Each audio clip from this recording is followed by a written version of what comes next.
ನಮಸ್ಕಾರ ಕದಂಬ ನ್ಯೂಸ್ಗೆ ಸ್ವಾಗತ. ನಾನು ಸೋನಿಕಾ ಸುದೇಶ್. ಮೊದಲಿಗೆ ಮುಖ್ಯಾಂಶಗಳು.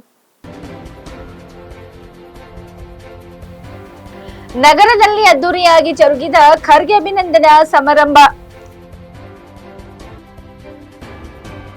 ಕಲ್ಯಾಣ ಕರ್ನಾಟಕ ಭಾಗಕ್ಕೆ ಬಿಜೆಪಿ ಪಕ್ಷದ ಕೊಡುಗೆ ಏನು ಖಂಡ್ರೆ ಪ್ರಶ್ನೆ. ಬಿಜೆಪಿ ವಿರುದ್ಧ ಮಲ್ಲಿಕಾರ್ಜುನ್ ಖರ್ಗೆ ವಾಗ್ದಾಳಿ. ಸಂವಿಧಾನದ ಅಪಪ್ರಚಾರ ಹಾಗೂ ಉಲ್ಲಂಘನೆಯಾಗಿದ್ದು ಕಾಂಗ್ರೆಸ್ನಿಂದ ಬೀದರ್ನಲ್ಲಿ ಪಿ ರಾಜೀವ್. ಸುದ್ದಿಯ ವಿವರಗಳು. ಬೀದರ್ ನಗರದ ನೆಹರು ಕ್ರೀಡಾಂಗಣದಲ್ಲಿ ಎಐಸಿಸಿ ಅಧ್ಯಕ್ಷರು ಹಾಗೂ ರಾಜ್ಯಸಭೆಯ ವಿರೋಧ ಪಕ್ಷದ ನಾಯಕ ಮಲ್ಲಿಕಾರ್ಜುನ್ ಖರ್ಗೆ ಅವರಿಗೆ ಬೀದರ್ ಜನತೆ ವತಿಯಿಂದ 371 ದಶಮಾನೋತ್ಸವ ಹಿನ್ನೆಲೆ ಜಿಲ್ಲೆಯ ನಾಗರಿಕರಿಂದ ಅಭಿನಂದನಾ ಸಮಾರಂಭ ಜರುಗಿದ್ದು ಹಲವು ಮುಖಂಡರು ವಿವಿಧ ಬಗ್ಗೆ ಕೊಡುಗೆ ನೀಡುವ ಸನ್ಮಾನವನ್ನು ಮಾಡಿದರು. ಕಾರ್ಯಕ್ರಮದಲ್ಲಿ ಜಿಲ್ಲಾ ಉಸ್ತುವಾರಿ ಸಚಿವ ಈಶ್ವರ್ ಖಂಡ್ರೆ, ಪೌರಾಡಳಿತ ಸಚಿವ ರಹೀಂ ಖಾನ್, ವಿಧಾನ ಪರಿಷತ್ ಸದಸ್ಯ ಅರವಿಂದ್ ಕುಮಾರ್ ಅರಳಿ, ಜಿಲ್ಲಾಧ್ಯಕ್ಷ ಬಸವರಾಜ ಶೆಟ್ಟಿ ಸೇರಿದಂತೆ ಪಕ್ಷದ ವಿವಿಧ ವಿಭಾಗದ ಕಾರ್ಯಕರ್ತರು ಭಾಗಿಯಾಗಿದ್ದರು. ಅನೇಕ ಸಂಸ್ಥೆಗಳು ಮೇಲ್ಮನೆಗೆ ತಂದದ್ದು ತಾವು ಕೇಂದ್ರದ ಕಾರ್ಮಿಕ ಮತ್ತು ಉದ್ಯೋಗ ಸಚಿವರಾಗಿ, ರೈಲ್ವೆ ಹಾಗೂ ಸಾಮಾಜಿಕ ನ್ಯಾಯ ಸಬಲೀಕರಣ ಸಚಿವರಾಗಿ, ಬೀದರ್ ಯಶವಂತಪುರ ರೈಲು ಸೇರಿದಂತೆ ಅನೇಕ ಹೊಸ ರೈಲುಗಳು ಆರಂಭಿಸಿದರು. ಸಾಮಾಜಿಕ ರಾಜಕೀಯ ಸೇವೆಗಾಗಿ ಬದುಕು ಮುಡುಪಾಗಿಟ್ಟುಕೊಂಡು ಬೀದರ್ ಜಿಲ್ಲೆ ಮಣ್ಣಿನ ಮಗ ಡಾಕ್ಟರ್ ಮಲ್ಲಿಕಾರ್ಜುನ್ ಖರ್ಗೆ ಅವರಿಗೆ, ಬೀದರ್ ಜಿಲ್ಲೆ ಹೆಮ್ಮೆಯ ಪುತ್ರ ಡಾಕ್ಟರ್ ಮಲ್ಲಿಕಾರ್ಜುನ್ ಖರ್ಗೆ ಅವರಿಗೆ, ದೇಶ ಕಂಡ ಅಪ್ರತಿಮ ಹೋರಾಟಗಾರ ಡಾಕ್ಟರ್ ಮಲ್ಲಿಕಾರ್ಜುನ್ ಖರ್ಗೆ ಅವರಿಗೆ,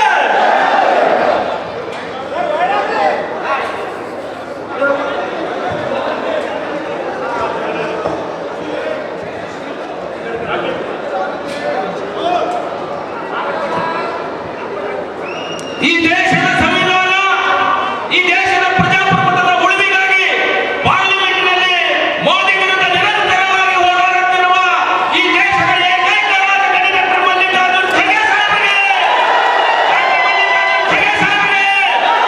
ಅಂಬೇಡ್ಕರ್ ವಾದ ಪ್ರಜಾತಂತ್ರದ ರಾಜಕಾರಣವನ್ನು ಮುನ್ನಡೆಸುತ್ತಿರುವ ಈ ದೇಶ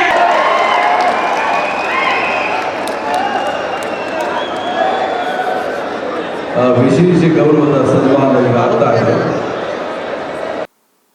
ಬೀದರ್ ನಗರದ ನೆಹರು ಕ್ರೀಡಾಂಗಣದಲ್ಲಿ ಎಐಸಿಸಿ ಅಧ್ಯಕ್ಷ ಹಾಗೂ ರಾಜ್ಯಸಭೆಯ ವಿರೋಧ ಪಕ್ಷದ ನಾಯಕ ಮಲ್ಲಿಕಾರ್ಜುನ್ ಖರ್ಗೆ ಅವರಿಗೆ 371 ದಶಮಾನೋತ್ಸವ ಹಿನ್ನೆಲೆ ಅಭಿನಂದನಾ ಸಮಾರಂಭ ಹಮ್ಮಿಕೊಂಡಿದ್ದು, ಕಾರ್ಯಕ್ರಮದಲ್ಲಿ ಮಾತನಾಡಿದ ರಾಜಾರಣ್ಯ ಖಾತೆ ಸಚಿವ ಈಶ್ವರ್ ಖಂಡ್ರೆ ಅವರು ಬಿಜೆಪಿ ವಿರುದ್ಧ ಟಾಕ್ ವಾರ್ ನಡೆಸಿದರು. ಬಿಜೆಪಿ ಅವರು ಕಲ್ಯಾಣ ಕರ್ನಾಟಕಕ್ಕೆ ನೀಡಿದ ಕೊಡುಗೆ ಏನು ಎಂದು ಪ್ರಶ್ನೆ ಮಾಡಿದ್ದು, ಕೇವಲ ಹೆಸರು ಬದಲಾಯಿಸಿದ್ರೆ ನಮ್ಮ ಭಾಗದ ಅಭಿವೃದ್ಧಿ ಸಾಧ್ಯವೇ? ಕಳೆದ ಸರ್ಕಾರ ನೆಪ ಮಾತ್ರಕ್ಕೆ ಅನುದಾನ ನೀಡಿ ಅದನ್ನು ಜನರಿಗೆ ಸಹಾಯವಾಗುವ ನಿಟ್ಟಿನಲ್ಲಿ ಖರ್ಚು ಮಾಡಿಲ್ಲ. ಆದ್ರೆ ನಮ್ಮ ಸರ್ಕಾರ ಮಾತ್ರ ಕಲ್ಯಾಣ ಕರ್ನಾಟಕ ಭಾಗಕ್ಕೆ ವರ್ಷಕ್ಕೆ 5,000 ಕೋಟಿ ಅನುದಾನ ನೀಡಲಿದ್ದು ನಮ್ಮ ಭಾಗದ ಅಭಿವೃದ್ಧಿಯಾಗಲು ಸಹಕಾರಿಯಾಗುತ್ತೆ ಎಂದ್ರು. ಇದೇ ವೇಳೆ ಬೀದರ್ ಸಂಸದ ಭಗವಂತ ಖೂಬ ವಿರುದ್ಧ ಕಿಡಿಕಾರಿದ್ದು, ನೆಪ ಮಾತ್ರಕ್ಕೆ ಅನೇಕ ಕೇಂದ್ರ ಯೋಜನೆಗಳಿಗೆ ಚಾಲನೆಯನ್ನು ನೀಡಿದ್ದಾರೆ, ಒಂದು ಕೂಡ ಪರಿಪೂರ್ಣಗೊಂಡಿಲ್ಲ. ನೀವುಗಳು ಮುಂಬರುವ ಚುನಾವಣೆಯಲ್ಲಿ ಖೂಬಗೆ ತಕ್ಕ ಪಾಠ ಕಲಿಸಬೇಕು ಎಂದರು. ನಾನೇ ತಯಾರು ಮಾಡಿದ್ದಾರೆ ನಮ್ಮ ಪ್ರಣಾಳಿಕೆ. ಆ ಪ್ರಣಾಳಿಕೆಯಲ್ಲಿ ನಾನು ಎಲ್ಲರ ಜೊತೆ ಚರ್ಚೆ ಮಾಡಿ ಹೇಳಿದ್ದೆ, ಕಲ್ಯಾಣ ಕರ್ನಾಟಕಕ್ಕೆ 5,000 ಕೋಟಿ ಕೊಡಬೇಕು ಅಂತ. ಅವತ್ತು ಮಾನ್ಯ ಖರ್ಗೆಜಿಯವರು ಇದಕ್ಕೆ ಅನುಮೋದನೆ ಕೊಟ್ಟು ಘೋಷಣೆ ಮಾಡಿದ್ರು ಪ್ರಣಾಳಿಕೆ. ನಮ್ಮ ಸರ್ಕಾರ ಬಂದರೆ ಪ್ರತಿ ವರ್ಷ ಕಲ್ಯಾಣ ಕರ್ನಾಟಕಕ್ಕೆ 5,000 ಕೋಟಿ ರೂಪಾಯಿ ಅನುದಾನ ಮೀಸಲಿಡ್ತೀವಿ ಅಂತ ಹೇಳಿ ಈ ಸಲ ಮಾನ್ಯ ಸಿದ್ದರಾಮಯ್ಯಜಿಯವರು 5,000 ಕೋಟಿ ರೂಪಾಯಿ ಕಲ್ಯಾಣ ಕರ್ನಾಟಕಕ್ಕೆ ಅಭಿವೃದ್ಧಿಗಾಗಿ ನಾವು ಮೀಸಲಿಟ್ಟಿದ್ದೇವೆ ಅಂತ ಹೇಳಿ ತಮ್ಮೆಲ್ಲರಿಗೆ ಹೇಳಿಕೆ ಬಯಸ್ತಾ ಇದ್ದೇವೆ. ಅದಕ್ಕೆ ಆತ್ಮೀಯ ಬಂಧುಗಳೇ, ಇವತ್ತು ನಾವೇನು ನುಡಿದಂತೆ ನಡೆದಿದ್ದೇವೆ, ಇವತ್ತೆಲ್ಲ ಕೊಡುಗೆ ಇದು ಕಾಂಗ್ರೆಸ್ ಪಕ್ಷದ ಕೊಡುಗೆ, ಮಾನ್ಯ ಖರ್ಗೆಜಿಯವರು ಮತ್ತು ನಮ್ಮ ನಾಯಕರ ಕೊಡುಗೆ ಅಂತ ಹೇಳಿ ಬಹಳ ಹೆಮ್ಮೆಯಿಂದ ನಾನು ತಮ್ಮೆಲ್ಲರಿಗೆ ಹೇಳಿಕೆ ಇಷ್ಟಪಡ್ತಾ ಇದ್ದೇನೆ. ಈ ಆತ್ಮೀಯ ಬಂಧುಗಳೇ, ಇವತ್ತು ಇಷ್ಟೆಲ್ಲ ಕೊಡುಗೆ ಕೊಟ್ಟಿದಂಥವ್ರಿಗೆ ಇವತ್ತು ಸನ್ಮಾನ ಮಾಡುವಂಥದ್ದು ಇವತ್ತು ಬಹಳ ಔಚಿತ್ಯಪೂರ್ಣವಾದಂತ ಒಂದು ಕೆಲಸ ಇದೆ ಅನ್ನುವಂಥ ಒಂದು ಮಾತನ್ನು ಇಲ್ಲಿ ನಾನು ಹೇಳಿಕೆ ಬಯಸ್ತಾ ಇದ್ದೀನಿ. ಆದ್ಮೇಲೆ ಇವತ್ತು ನೀವೆಲ್ಲ ನೋಡ್ತಾ ಇದ್ದೀರಿ, ಇಡೀ ದೇಶ ಕವಲ್ದಾರಿಯಲ್ಲಿದೆ. ಇವತ್ತೇನು ಭಾರತೀಯ ಜನತಾ ಪಕ್ಷದ ಸರ್ಕಾರ ಕೇಂದ್ರದಲ್ಲಿ ದುರಾಡಳಿತ ಮಾಡ್ತಾ ಇದೆ. ಇವತ್ತು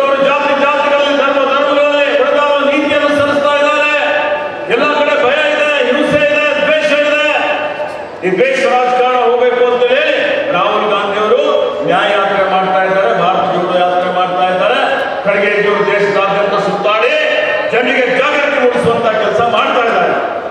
ಹೀಗಾಗಿ ಇವತ್ತು ನೋಡ್ತಾ ಇದ್ದಾರೆ ಯಾವ ರೀತಿಯಲ್ಲಿ ಅವರು ಅಭಿವ್ಯಕ್ತಿ ಸ್ವಾತಂತ್ರ್ಯ ಆ ಕಾರ್ಖಾನೆ ಮಾಡ್ತೀವಿ ಅಂತ ಹೇಳಿದ್ರು. ಗೃಹ ಮಂತ್ರಿ ಅಮಿತ್ ಶಾ ಬಂದಾಗ ರೈತರಿಗಾಗಿ ಪುನಶ್ಚೇತನ ಮಾಡಿದ್ರ ಆ ಕಾರ್ಖಾನೆಯನ್ನು ಬಂದ್ ಮಾಡಿ ಇವತ್ತು ದ್ರೋಹ ಮಾಡಿದಂತ ಈ ಕೇಂದ್ರ ಸಚಿವ ಕೇಳಬೇಕಲ್ಲ ಪ್ರಶ್ನೆ. ಬೀದರ್ ಜಿಲ್ಲೆ ಜನ ಉತ್ತರ ಕೇಂದ್ರೀಯ ಕೇಂದ್ರ ಸಚಿವನಿಗೆ ಏನ್ ಸಾಧನೆ ಇದೆ ಅಂತ ಹೇಳಿ ಏನೂ ಮಾಡದೆ ಇವತ್ತು ಬರೀ ಅಲ್ಲಿ ಓಡಾಡಿ ಸುಳ್ಳು ಮೋಸ ಮಾಡಿದಂತವರಿಗೆ ಬರುವಂತ ಲೋಕಸಭೆ ಚುನಾವಣೆಯಲ್ಲಿ ಬೀದರ್ ಜಿಲ್ಲೆ ಜನ ನೀವೆಲ್ಲ ಅವರಿಗೆ ಪಾಠ ಕಲಿಸಲೇಬೇಕು ಅನ್ನುವಂತ ಮಾತನ್ನು ಹೇಳಿದ್ದಾರೆ. ಕರ್ನಾಟಕ ರಾಜ್ಯದಲ್ಲಿ ಇನ್ನು ಹೆಚ್ಚಿನ ರೀತಿಯಲ್ಲಿ ನಮ್ಮ ನಾಯಕರುಗಳ ಕೈ ಬಲಪಡಿಸಬೇಕು ಅಂತ ಹೇಳಿದ್ರೆ ಭ್ರಷ್ಟ ಕೋಮುವಾದಿ ಬಿಜೆಪಿ ಸರ್ಕಾರವನ್ನು ಬುಡಸಮೇತ ಕಿತ್ತಾಕಿ ಹೇಳಿ ಎದ್ದೇಳಿ ಬಿಜೆಪಿ ತೊಲಗಿಸಲಿಕ್ಕೆ ನಾವೆಲ್ಲರೂ ಸಜ್ಜಾಗಬೇಕು. ತೊಲಗಿಸುವವರೆಗೆ ನಿದ್ದೆ ಮಾಡಬಾರದು ಅನ್ನುವಂತ ಸಂಕಲ್ಪ ಮಾಡಿ ಇವತ್ತು ಬಿಜೆಪಿಯನ್ನು ಸೋಲಿಸಲೇಬೇಕು ಅನ್ನುವಂತ ಮಾತನ್ನು ಹೇಳಿ ಬೀದರ್ ನಗರದ ನೆಹರು ಕ್ರೀಡಾಂಗಣದಲ್ಲಿ ನಡೆದ 371 ದಶಮಾನೋತ್ಸವ ಹಿನ್ನೆಲೆ ಮಲ್ಲಿಕಾರ್ಜುನ್ ಖರ್ಗೆ ಅವರಿಗೆ ಬೀದರ್ ನಾಗರಿಕರಿಂದ ಅಭಿನಂದನಾ ಸಮಾರಂಭ ಜರುಗಿದ್ದು, ಕಾರ್ಯಕ್ರಮದಲ್ಲಿ ವಿವಿಧ ಸಂಘ ಸಂಸ್ಥೆಗಳು ಕಾರ್ಯಕರ್ತರು ಕೂಡ ಸನ್ಮಾನ ಮಾಡಿದರು. ಇದೇ ವೇಳೆ ಮಾತನಾಡಿದ ಖರ್ಗೆ, ದೇಶದಲ್ಲಿ ಬಿಜೆಪಿ ಪಕ್ಷ ಪ್ರಜಾಪ್ರಭುತ್ವವನ್ನು ಮುಗಿಸುವ ಕೆಲಸ ಮಾಡುತ್ತದೆ. ದೇಶದಲ್ಲಿ ಸಂವಿಧಾನ ಪ್ರಜಾಪ್ರಭುತ್ವ ಉಳಿಯಬೇಕಾದರೆ ಮುಂಬರುವ ಚುನಾವಣೆಯಲ್ಲಿ ತಾವುಗಳು ಕಾಂಗ್ರೆಸ್ ಪಕ್ಷಕ್ಕೆ ಬೆಂಬಲ ನೀಡಬೇಕು ಎಂದರು. ಅದೇ ರೀತಿ ಕಲ್ಯಾಣ ಕರ್ನಾಟಕ ಭಾಗದ ಜನರು ಅಭಿವೃದ್ಧಿ ಹೊಂದಬೇಕು ಎಂಬ ಹಿತದೃಷ್ಟಿಯಿಂದ ನಮ್ಮ ಸರ್ಕಾರ 371 ಅಡಿಯಲ್ಲಿ ಎಲ್ಲರೂ ಉತ್ತಮವಾದ ಅವಕಾಶವನ್ನು ಕಲ್ಪಿಸಿದೆ ಎಂದರು.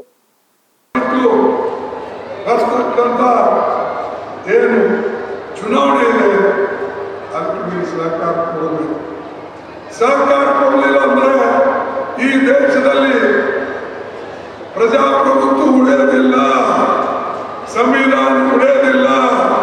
ಸಂವಿಧಾನ ಉಳಿಬೇಕು ಅಂತ ನಿಮ್ಮ ಇಚ್ಛೆ ಇದ್ರೆ, ಪ್ರಜಾಪ್ರಭುತ್ವ ಉಳಿಬೇಕು ಅಂತ ನಿಮ್ಮ ಇಚ್ಛೆ ಇದ್ರೆ ಕಾಂಗ್ರೆಸ್ಗೆ ನೀವು ಬೆಂಬಲ ಕೊಡಲೇಬೇಕು. ಖರ್ಗೆ ಅವರಿಗೆ ಕೊಡ್ತಾರಲ್ಲ, ಖಂಡ್ರೆ ಅವರಿಗೆ ಕೊಡ್ತಾರಲ್ಲ, ರಾಜಶೇಖರ್ ಕೊಡೋದಲ್ಲ, ನಮ್ಮ ರೈಮ್ ಸಾಹೇಬ್ರಿಗೆ ಕೊಡ್ತಾರಲ್ಲ. ಇದು ನಿಮ್ಮ ಉಳಿವಿಗಾಗಿ. ನಿಮ್ಮ ಉಳಿವು ಎಲ್ಲರಲ್ಲಿದೆ? ಸಂವಿಧಾನದಲ್ಲಿದೆ, ಪ್ರಜಾಪ್ರಭುತ್ವದಲ್ಲಿದೆ. ಇದನ್ನ ನಾಶ ಮಾಡಬೇಕು. ಈ ಸಂವಿಧಾನವನ್ನ ಇರ್ಚು ತಿರ್ಚು ಮಾಡಿ ತೆಗಿಬೇಕು ಅಂತ ಹೇಳಿ ಒಂದೊಂದಾಗಿ ಮೋದಿ ಸರ್ಕಾರ ಇವತ್ತಿನ ದಿವಸ ಆ ಕೆಲಸ ಮಾಡ್ತಾರೆ.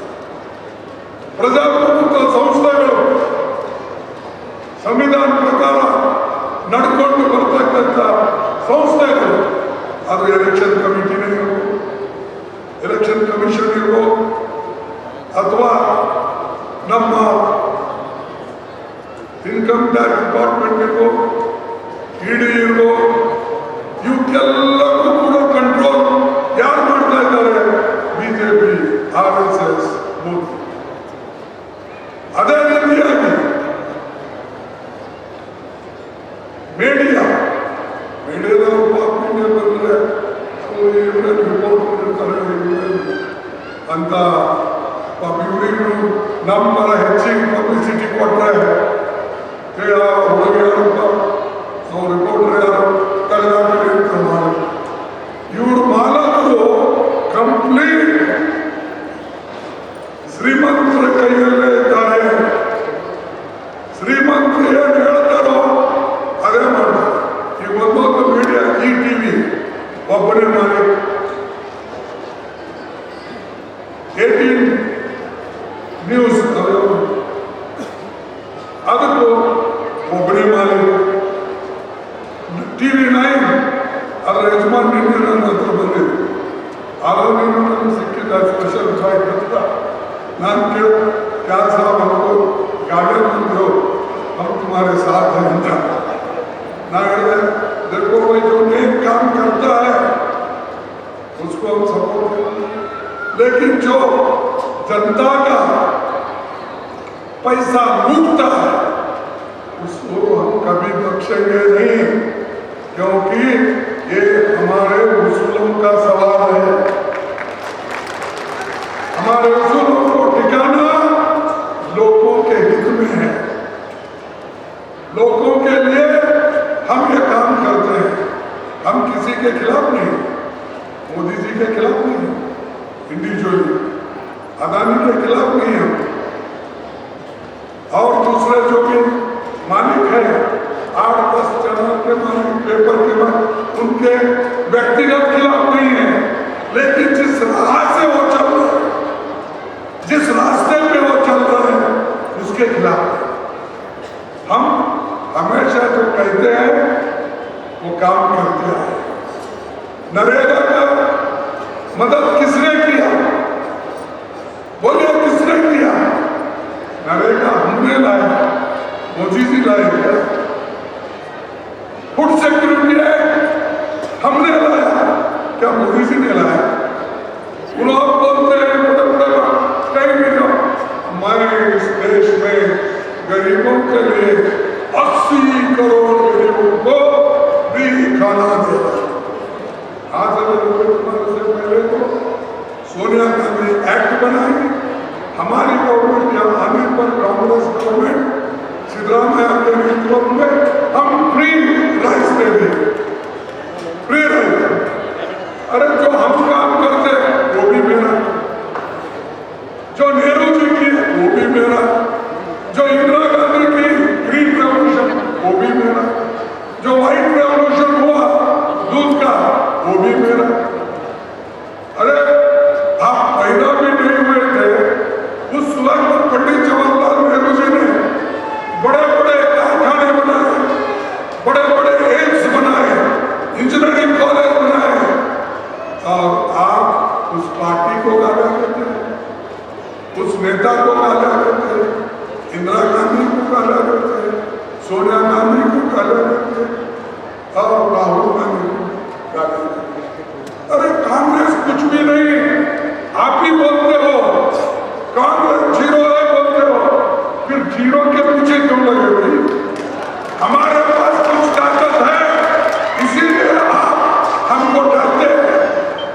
हमको डरने का सवाल क्या कि कुछ ताकत हम रखते हैं, जनता हमारे साथ है, जनता अच्छे काम को हमको मजबूत बनाती है, लेकिन ये बीजेपी आरएसएस अपने उसूलों को लेकर फिर से इस देश में मनुवाद लाना, ये उनकी इच्छा है।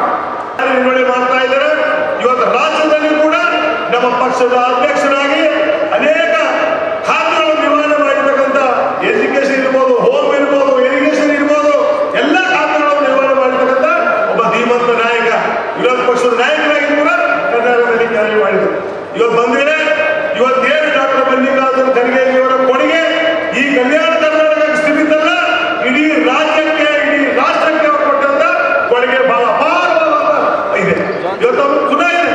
ಇವತ್ತು 371 ಆದ ನಂತರ ನಮ್ಮ ಭಾಗದಲ್ಲಿ ಏನು ಅಭಿವೃದ್ಧಿ ಆಗ್ತಾ ಇದೆ, ಇವತ್ತು ಏನು ಬದಲಾವಣೆ ಆಗಿದೆ, ಇವತ್ತು ಶತಮಾನೋತ್ಸವ ನಾವೇನು ಮಾಡ್ತಾ ಇದೀವಿ 10 ವರ್ಷದಲ್ಲಿ ನಾವು ನೋಡಿದ್ವಿ. ಬಂದಿದೆ 371 ಸಾಕಷ್ಟು ಬದಲಾವಣೆ ಕಂಡಿದೆ. ಹಿಂದೆ ಚುನಾವಣೆ ಪೂರ್ವದಲ್ಲಿ ಮಲ್ಲಿಕಾರ್ಜುನ ಖರ್ಗೆ ಅವರ ನೇತೃತ್ವದಲ್ಲಿ ಯಾವ ರೀತಿ ಘೋಷಣೆ ಮಾಡಿತ್ತು, ಕಾಂಗ್ರೆಸ್ ಪಕ್ಷ ಅಧಿಕಾರಕ್ಕೆ ಬಂದ್ರೆ ಸುಮಾರು ಗ್ಯಾರಂಟಿಗಳು ಕೊಡ್ತಕ್ಕಂಥದ್ದು, ಅದ್ರ ಜೊತೆಗೆ ಕಲ್ಯಾಣ ಕರ್ನಾಟಕ ಅಭಿವೃದ್ಧಿಗೋಸ್ಕರ 5,000 ಕೋಟಿ ರೂಪಾಯಿ ಕೊಡ್ತಕ್ಕಂಥ ಏನವರು ಘೋಷಣೆ ಮಾಡಿದ್ರು ಅದೆಲ್ಲರೂ ಕೂಡ ಕಾರ್ಯರೂಪಕ್ಕೆ ತರ್ತಕ್ಕಂಥ ವ್ಯವಸ್ಥೆ ಇವತ್ತು ನಮ್ಮ ರಾಜ್ಯದ ಮುಖ್ಯಮಂತ್ರಿಗಳು ಸಿದ್ದರಾಮಯ್ಯಜಿಯವರು ಇದಕ್ಕೆಲ್ಲ ಮಾಡಿರ್ತಕ್ಕಂಥ ಶ್ರೇಯಸ್ಸು ಡಾಕ್ಟರ್ ಮಲ್ಲಿಕಾರ್ಜುನ ಖರ್ಗೆ ಜಿ. मैं लास्ट टाइम मैं धर्म सिंह साहब, ईश्वर साहब, राजशेखर साहब, जब खरगे जी रेलवे मंत्री थे, रेलवे मिनिस्टर थे, तो हमारे बिदर में हम 2 साल से एक ट्राई कर रहे थे कि हमको ट्रेन का टाइम चेंज होना, खाली जो 12 बजे ट्रेन है यहाँ से वो शाम में 6 बजे जाने के लिए 2-3 साल से कंटिन्यू ट्राई कर रहे थे। कितने बार मैं धर्म सिंह जी पूरे एमएलए मिलके ट्रेन की टाइमिंग चेंज करने के लिए गए थे, मगर वो नहीं हुआ।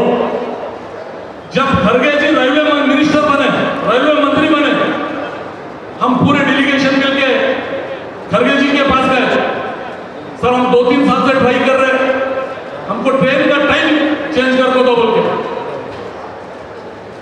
बाद में खरगे साहब बोले या तुमको ट्रेन का टाइम चेंज होना क्या मैं तुमको नया ट्रेन ही देता बोल के।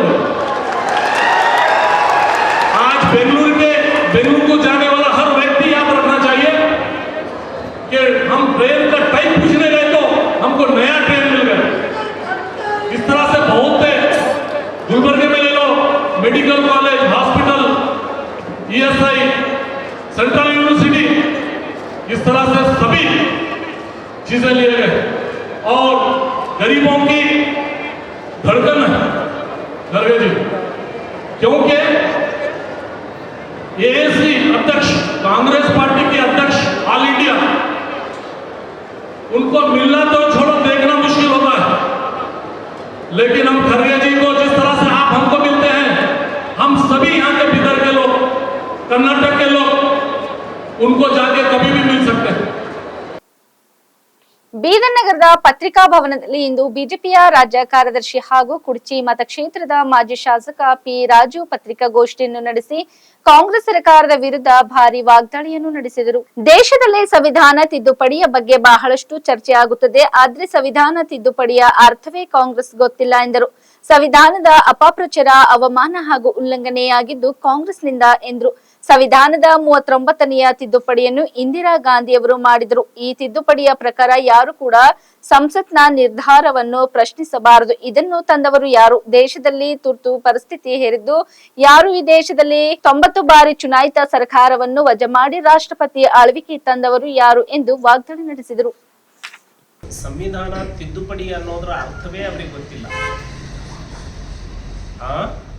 ಸಂವಿಧಾನ ತಿದ್ದುಪಡಿ 111 ತಿದ್ದುಪಡಿಗಳು ಆಗಿದ್ದಾವೆ. ಸಂವಿಧಾನ ತಿದ್ದುಪಡಿ ಅರ್ಥನೇ ಬೇರೆ, ಇವರು ಹೇಳುವಂಥದ್ದೇ ಬೇರೆ. ಎರಡನೇದು, ಸಂವಿಧಾನಕ್ಕೆ ಏನಾದರೂ ದೊಡ್ಡ ಅಪಚಾರ, ಅವಮಾನ, ಸಂವಿಧಾನದ ಉಲ್ಲಂಘನೆ ಆಗಿದ್ದರೆ ಅದು ಕಾಂಗ್ರೆಸ್ನಿಂದ. ನೀವು ಇವತ್ತಿಗೂ ಸಂವಿಧಾನದ 39ನೇ ತಿದ್ದುಪಡಿಯನ್ನು ದಯವಿಟ್ಟು ಓದಿ. ಸಂವಿಧಾನದ 39ನೇ ತಿದ್ದುಪಡಿಯನ್ನ ಇಂದಿರಾ ಗಾಂಧಿಯವರು ಮಾಡಿದ್ರು. ಯಾವಾಗ? ಎಮರ್ಜೆನ್ಸಿ ತಂದಾಗ. 39ನೇ ತಿದ್ದುಪಡಿ ಏನು ಹೇಳ್ತು ಗೊತ್ತಾ? ಯಾರು ಕೂಡ ಪಾರ್ಲಿಮೆಂಟಿನ ಡಿಸಿಷನ್ ಅನ್ನ ಸುಪ್ರೀಂ ಕೋರ್ಟ್ ಅಲ್ಲಿ ಪ್ರಶ್ನೆನೇ ಮಾಡಬಾರದು. ಪಾರ್ಲಿಮೆಂಟಿನ ತೀರ್ಪನ್ನ, ಪಾರ್ಲಿಮೆಂಟಿನ ನಿರ್ಧಾರವನ್ನ ಯಾವ ನ್ಯಾಯಾಲಯವು ಪ್ರಶ್ನೆ ಮಾಡಬಾರದು. ಇದನ್ನ ತಿದ್ದುಪಡಿ ಮಾಡ್ಕೊಂಡವ್ರು ಯಾರು? ಕಾಂಗ್ರೆಸ್ನವರು. ಎಮರ್ಜೆನ್ಸಿಯನ್ನ ತಂದವರು ಯಾರು? ಇಡೀ ದೇಶವನ್ನೇ ಜೈಲು ಖಾನೆ ಮಾಡಿದವರು ಯಾರು? ಕಾಂಗ್ರೆಸ್ನವರು. 90 ಬಾರಿ ಚುನಾಯಿತ ಸರ್ಕಾರಗಳನ್ನ ಈ ದೇಶದಲ್ಲಿ ವಜಾ ಮಾಡಿ ರಾಷ್ಟ್ರಪತಿ ಆಳ್ವಿಕೆಯನ್ನ ಹೇಳಿದವರು ಯಾರು? ಕಾಂಗ್ರೆಸ್ನವರು. ರಾಜ್ಘಾಟ್ನಲ್ಲಿ ಯಾಕೆ ಅಂಬೇಡ್ಕರ್ ಅವರಿಗೆ ಶವ ಸಂಸ್ಕಾರಕ್ಕೆ ಸ್ಥಳ ನೀಡಲಿಲ್ಲ? ಒಂದೇ ಒಂದು ಕಾರಣ, ದೆಹಲಿಗೆ ಯಾರೇ ವಿದೇಶಿ ಮಂತ್ರಿಗಳು ಬಂದಾಗ, ರಾಜ್ಘಾಟ್ನಲ್ಲಿ ಭೇಟಿ ಕೊಟ್ಟಾಗ ನೆಹರು ಕುಟುಂಬದ ಸಮಾಧಿಗಳಿಗೆ ಮಾತ್ರ ಭೇಟಿ ಕೊಡಬೇಕು. ಒಂದು ವೇಳೆ ಅಲ್ಲಿ ಅಂಬೇಡ್ಕರ್ ಸಮಾಧಿ ಆಗೋಯ್ತು ಅಂದ್ರೆ ಈ ಎಲ್ಲಾ ಸಮಾಧಿಗಳನ್ನ ಬಿಟ್ಟು ಅಲ್ಲಿಗೆ ಹೋಗ್ತಾರೆ. ಅದು ಆಗಬಾರ್ದು ಅನ್ನೋ ಕಾರಣಕ್ಕಾಗಿ ರಾಜ್ಘಾಟ್ನಲ್ಲಿ ಅದಕ್ಕೆ ಸ್ಥಳವನ್ನ ಕೊಡಲಿಲ್ಲ ಕಾಂಗ್ರೆಸ್.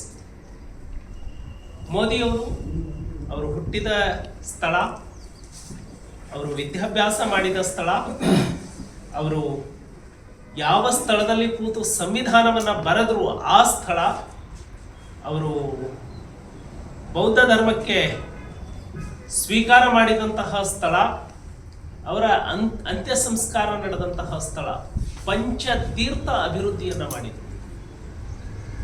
ಇದು ಮಾಡಲಿಕ್ಕೆ ಮೋದಿಯವರೇ ಬರಬೇಕಾಯ್ತಾ? ಸಂವಿಧಾನ ದಿವಸ್ ಘೋಷಣೆ ಮಾಡಲಿಕ್ಕೆ ಯಾಕಾಗಿರಲಿಲ್ಲ? ಹಾಗಾಗಿ ಸಂವಿಧಾನದಲ್ಲಿ ಏನೆಲ್ಲ ಪ್ರಾವಿಷನ್ಗಳು, ಮೂಲಭೂತ ಹಕ್ಕುಗಳನ್ನು ಕೊಟ್ಟಿದ್ವು ಅವುಗಳನ್ನ ಸಾರಾಸಗಟಾಗಿ ಉಲ್ಲಂಘನೆ ಮಾಡಿದವರು ಇವತ್ತು ನಮಗೆ ಪಾಠ ಮಾಡಲಿಕ್ಕೆ ಬರ್ತಾ ಇದ್ದಾರೆ. ಹಾಗಾಗಿ ಕಾಂಗ್ರೆಸ್ನವರು ಗರೀಬಿ ಹಟಾವೋ ಅಂದ್ರೆ, ಈ ಗರೀಬಿ ಹಟಾವೋ ಅನ್ನೋದನ್ನ 100 ವರ್ಷ ಹೇಳಬೇಕು ಅನ್ನೋದು ಅವರ ಕಾಂಗ್ರೆಸ್ನವರ ಅಜೆಂಡಾ ಆಗಿತ್ತು. ಇಂದಿರಾ ಗಾಂಧಿ ಗರೀಬಿ ಹಟಾವೋ ಅಂತ ಹೇಳಿ ಘೋಷಣೆ ಮಾಡಿದಾಗ ಗರೀಬಿ ಹಟಾವೋ ಮುಂದಿನ 10 ವರ್ಷದಲ್ಲಿ, ಮುಂದಿನ 15 ವರ್ಷದಲ್ಲಿ ಗರೀಬಿ ಹಟಾವೋ ಆಗಬೇಕು ಅನ್ನೋ ಉದ್ದೇಶ ಇರಲಿಲ್ಲ. ಈ ಗರೀಬಿ ಹಟಾವೋ ಘೋಷಣೆಯನ್ನ ಮುಂದಿನ 100 ವರ್ಷ ನಮ್ಮ ವಂಶದವರು ಬಳಸಬೇಕು ಅನ್ನೋದು ಅವರ ಅಜೆಂಡಾ ಆಗಿತ್ತು. ನರೇಂದ್ರ ಮೋದಿ ಅವರು ಭಾರತವನ್ನ ವಿಕಸಿತ ಭಾರತ ಮಾಡಲಿಕ್ಕೆ ಹೊರಟಿದ್ದಾರೆ.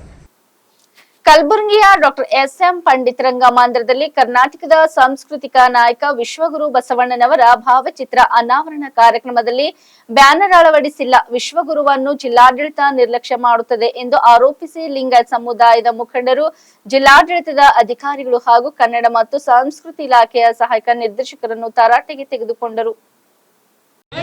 ನಿನ್ನೆ ಮೀಟಿಂಗ್ ಮಾಡಿದ್ದಾರೆ, 11 ಗಂಟೆ ಕಾರ್ಯಕ್ರಮ ಮಾಡ್ತೀವಿ ಅಂತ ಹೇಳಿದ್ದಾರೆ. ನಾವು ರೈಟಿಂಗ್ ದಾಗ ಕೊಟ್ಟಿವಿ, ಆದ್ರೂ ಕೂಡ ನೆಗ್ಲೆಕ್ಟ್ ಮಾಡ್ತಾ ಇದ್ದಾರೆ. ಇದೇನಿದು? ಡಿಸಿ ಅವ್ರು ಬರ್ತೀರ, ಡಿಸಿ ಅವ್ರು ಬಂದಿಲ್ಲ.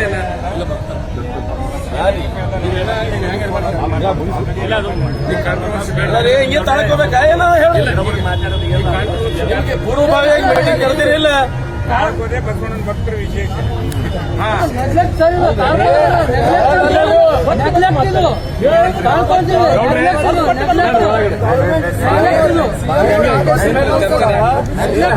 ಪೂರ್ವಭಾವಿ ಕರೆದಾರೆ.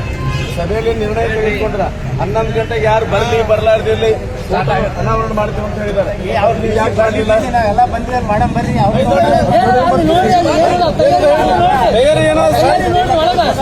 ತಪ್ಪು ಮಾಡ್ಯಾರ, ಏನ್ ಮಾಡಿ. ಕಲಬುರಗಿ ಜಿಲ್ಲೆಯ ಚಿಂಚೋಳಿ ತಾಲೂಕಿನ ಗೊಂಡ ಸಂಘರ್ಷ ಸಮಿತಿ ಚಿಂಚೋಳಿ ವತಿಯಿಂದ ಕುಮಾರಿ ಮೀನಾಕ್ಷಿ ತಂದೆ ಲಕ್ಷ್ಮಣ್ ಅವರಿಗೆ ಸಿಂಧುತ್ವ ಪ್ರಮಾಣ ಪತ್ರ ಕೊಡಬೇಕೆಂದು ಆಗ್ರಹಿಸಿ ಮನವಿ ಪತ್ರ ತಹಸೀಲ್ದಾರ್ ಅವರಿಗೆ ಕೊಡಲಾಯಿತು. ತಾಲೂಕಾ ಅಧ್ಯಕ್ಷ ಸುರೇಶ್ ವೈದ್ಯರಾಜ್ ಮಾತನಾಡಿ, ಲಕ್ಷ್ಮಣರಿಗೆ ಕೆಲವರು ಮಾನಸಿಕ ಹಿಂಸೆ ನೀಡಿರುತ್ತಾರೆ.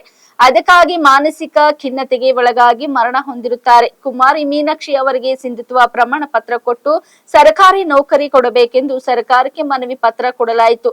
ಈ ಸಂದರ್ಭದಲ್ಲಿ ಗೋಪಾಲರಾವ್ ಕಟ್ಟಿಮನಿ, ತಾಲೂಕಿನ ಹಿರಿಯ ಮುಖಂಡರು ಚಿಂಚೋಳಿ ಕುರುಬ ಸಮಾಜ ತಾಲೂಕಾ ಅಧ್ಯಕ್ಷರಾದ ಹನುಮಂತ್ ಪೂಜಾರಿ, ಕಾಳಗಿ ತಾಲೂಕಿನ ಕುರುಬ ಸಮಾಜ ಅಧ್ಯಕ್ಷರಾದ ರೇವಣ್ ಸಿದ್ದಪ್ಪ ಅಣ್ಕಲ್, ಗೋಪಾಲ್ ಗಾರಂಪಳ್ಳಿ, ಪ್ರಕಾಶ್ ಪೂಜಾರಿ ನಾಗರಾಳ್, ರಂಗಣ್ಣ ಪೂಜಾರಿ, ಹನುಮಂತ್ ಹಿರೇಮನಿ, ವಕೀಲರು ಚಿಂಚೋಳಿ ಅನೇಕ ಸಮಾಜದ ಮುಖಂಡರು ಹಾಜರಿದ್ದರು. ಗೊಂಡ ಸಂಘರ್ಷ ಸಮಿತಿ ಚಿಂಚೋಳಿ ಘಟಕ ಚಿಂಚೋಳಿ ವತಿಯಿಂದ ಶ್ರೀ ಲಕ್ಷ್ಮಣ್ ತಂದೆ ಮಾಣಿಕ್ಯಪ್ಪರವರು ದಿನಾಂಕ 3/2/2024 ಶಿವಕುಮಾರ್ ಡಿ ನಾಯಕ್ ಅಧ್ಯಕ್ಷರು, ಪರಿಶಿಷ್ಟ ಜಾತಿ ಪರಿಶಿಷ್ಟ ಪಂಗಡ ಸುಳ್ಳು ಜಾತಿ ತಡೆ ಹೋರಾಟ ಸಮಿತಿಯ ಅಧ್ಯಕ್ಷ ಅಂತ ಸುಳ್ಳು ಒಂದು ಸಂಘಟನೆಯನ್ನು ಕಟ್ಟಿಕೊಂಡು ಕಲಬುರಗಿಯವರು ಸುಳ್ಳು ದೂರು ಕೊಟ್ಟು ಮಾನಸಿಕ ಹಿಂಸೆಯಿಂದ ಲಕ್ಷ್ಮಣ್ ಅವರು ಹೃದಯಾಘಾತದಿಂದ ಮರಣ ಹೊಂದಿರುತ್ತಾರೆ. ಇವರು ಅನೇಕ ಬಾರಿ ಅವರಿಗೆ ಫೋನ್ನಿಂದ ಕರೆ ಮಾಡಿ ಮಾನಸಿಕ ಹಿಂಸೆಯನ್ನು ಕೊಟ್ಟಿರುತ್ತಾರೆ. ಇವರ ಮಗಳ ಮೀನಾಕ್ಷಿ ಎಂಬುವರ PU ಸಿಂಧುತ್ವ ಪ್ರಮಾಣ ಪತ್ರ ಸಲುವಾಗಿ ಅನೇಕ ರೀತಿಯ ಕಷ್ಟಗಳನ್ನು ಕೊಟ್ಟು ಅವರಿಗೆ ಫೋನ್ ಮುಖಾಂತರ ಹೆದರಿಸುವ ಮುಖಾಂತರ ಅವರನ್ನು ಸುಳ್ಳು ನಿಮ್ಮ ಮೇಲೆ FIR ಹಾಕ್ತೀನಿ ಈ ರೀತಿ ಅನೇಕ ದೂರುಗಳನ್ನು ಕೊಟ್ಟುವುದರ ಮೂಲಕ ಶ್ರವಣ್ ಕುಮಾರ್ ಅವರು ಅವರಿಗೆ ಬಹಳ ಚಿತ್ರಹಿಂಸೆಯನ್ನು ಕೊಟ್ಟಿರುತ್ತಾರೆ. ಈ ಕಾರಣದಿಂದಾಗಿ ಲಕ್ಷ್ಮಣ್ ತಂದೆ ಮಾಣಿಕ್ಯಪ್ಪ ಅವರು ಲೋ BP ಮತ್ತು ಹೈ BPಯಿಂದ ಹಲವು ಕಾರಣಗಳಿಂದ ಅವರು ಕೊಡ್ತಕ್ಕಂಥ ಕಿರುಕುಳದಿಂದ ಬೇಸತ್ತು ಹೃದಯಾಘಾತದಿಂದ ಮೃತಪಟ್ಟಿರುತ್ತಾರೆ. ಈ ಮೃತಪಟ್ಟ ದಿನದಂದು ನಾವು ಶವ ಇಟ್ಟು ಪ್ರತಿಭಟನೆ ಮಾಡಿದಾಗ ಮಾನ್ಯ ತಹಸೀಲ್ದಾರ್ ಅವರು PSI ಮತ್ತು ಸರ್ಕಲ್ ಸಾಹೇಬರು ನಮಗೆ ಕನ್ವಿನ್ಸ್ ಮಾಡಿ, ಇಲ್ಲ ನೀವು ಪ್ರತಿಭಟನೆಯನ್ನು ಹಿಂತೆಗೆದುಕೊಳ್ಳಿ, ನಾವು ನಿಮಗೆ ನ್ಯಾಯ ಒದಗಿಸಿಕೊಳ್ಳುವಂಥ ಕೆಲಸ ಮಾಡ್ತೀವಿ ಅಂತಕ್ಕಂಥ ವಿಷಯವನ್ನು ಹೇಳಿದಾಗ ನಮ್ಮ ಇಡೀ ಕುರುಬ ಸಮಾಜ, ಗೊಂಡ ಸಂಘರ್ಷ ಸಮಿತಿ, ಹಾಲುಮತ ವೇದಿಕೆ, ಸಂಗೊಳ್ಳಿ ರಾಯಣ್ಣ ಯುವ ಘಟಕ, ಇಡೀ ತಾಲೂಕಾ ಕುರುಬ ಸಮಾಜದ ವತಿಯಿಂದ ಸರ್ಕಾರದ ಮನವರಿಕೆಯನ್ನು ಮಾಡಿಕೊಟ್ಟಾಗ ನಾವು ಕೂಡ ಒಳ್ಳೆ ರೀತಿಯಿಂದ ಹಾಲುಮತ ಸಮಾಜ ಅಂದರೆ ಒಳ್ಳೆಯವರಂತ ತಿಳ್ಕೊಂಡು ನಾವು ನಮ್ಮ ಪ್ರತಿಭಟನೆ ಹಿಂಪಡೆದು ಅದೇ ದಿನ ನಾವು ಶವ ಸಂಸ್ಕಾರವನ್ನು ಮಾಡಿದೆವು. ನಾವು ಒಂದು ವೇಳೆ ಶವ ಸಂಸ್ಕಾರವನ್ನು ಮಾಡದೆ ತಹಸೀಲ್ ಆಫೀಸ್ ಎದುರ ಕುಂತು ಹೋರಾಟ ಮಾಡುವ ಉದ್ದೇಶವನ್ನು ಇಟ್ಕೊಂಡಿದ್ದೆವು. ಆದರೆ ಸರ್ಕಾರಕ್ಕೆ ಕಪ್ಪು ಚುಕ್ಕೆ ತರಬಾರ್ದು, ನಮ್ಮ ಸಮಾಜದವರೇ ಆದಂಥ ಮಾನ್ಯ ಮುಖ್ಯಮಂತ್ರಿಯವರು ಸಿದ್ದರಾಮಯ್ಯ ಅವರದಾರ, ಅದಕ್ಕೆ ಅವ್ರಿಗೆ ಕಪ್ಪು ಚುಕ್ಕೆ ತರಬಾರ್ದು ಅಂತಕ್ಕಂಥ ಒಂದು ಮನೋಭಾವನೆ ಇಟ್ಕೊಂಡು ಅಲ್ಲಿ ನಾವು ಹೋರಾಟವನ್ನು ಹಿಂದ್ಕೊಳ್ಬೇಕು. ಆದರೆ ಇವತ್ತು ಮಾನ್ಯ ಸಿದ್ದರಾಮಯ್ಯ ಅವರಿಗೆ ಈ ವಾಹಿನಿಯ ಮುಖಾಂತರ ನಾವು ಹೇಳಬೇಕಾಗ್ತದ, ಚಿಂಚೋಳಿ ತಾಲೂಕಾ ಗೊಂಡ ಸಂಘರ್ಷ ಸಮಿತಿ ಹಾಗೂ ಕುರುಬ ಸಂಘರ್ಷ ಸಮಿತಿ ವತಿಯಿಂದ ಮುಂದೆ ಒಂದು ವೇಳೆ ಈ ಕುಟುಂಬದವರಿಗೆ ಮತ್ತು ಮೀನಾಕ್ಷಿ ತಂದೆ ಲಕ್ಷ್ಮಣ್ ಅವರಿಗೆ ನ್ಯಾಯ ಒದಗಿಸದಿದ್ದಲ್ಲಿ ಮುಂದೆ ಉಗ್ರವಾದ ಹೋರಾಟವನ್ನು ಮಾನ್ಯ ಸಿದ್ದರಾಮಯ್ಯರ ವಿರುದ್ಧ ಹಾಗೂ ಈ ಸರ್ಕಾರದ ವಿರುದ್ಧ ಮಾಡಬೇಕಾಗ್ತಕ್ಕಂಥ ಎಚ್ಚರಿಕೆಯನ್ನು ನಾನು ಕೊಡ್ತಾ ಇದ್ದೇನೆ. ಇಲ್ಲಿವರೆಗೆ ಸುದ್ದಿ ಕೊಟ್ಟಿದ್ದು ನಾನು ಸೋನಿಕಾ ಸುದೇಶ್. ಮುಂದಿನ ಸುದ್ದಿಯೊಂದಿಗೆ ಮತ್ತೆ ಭೇಟಿಯಾಗೋಣ. ವಂದನೆಗಳು.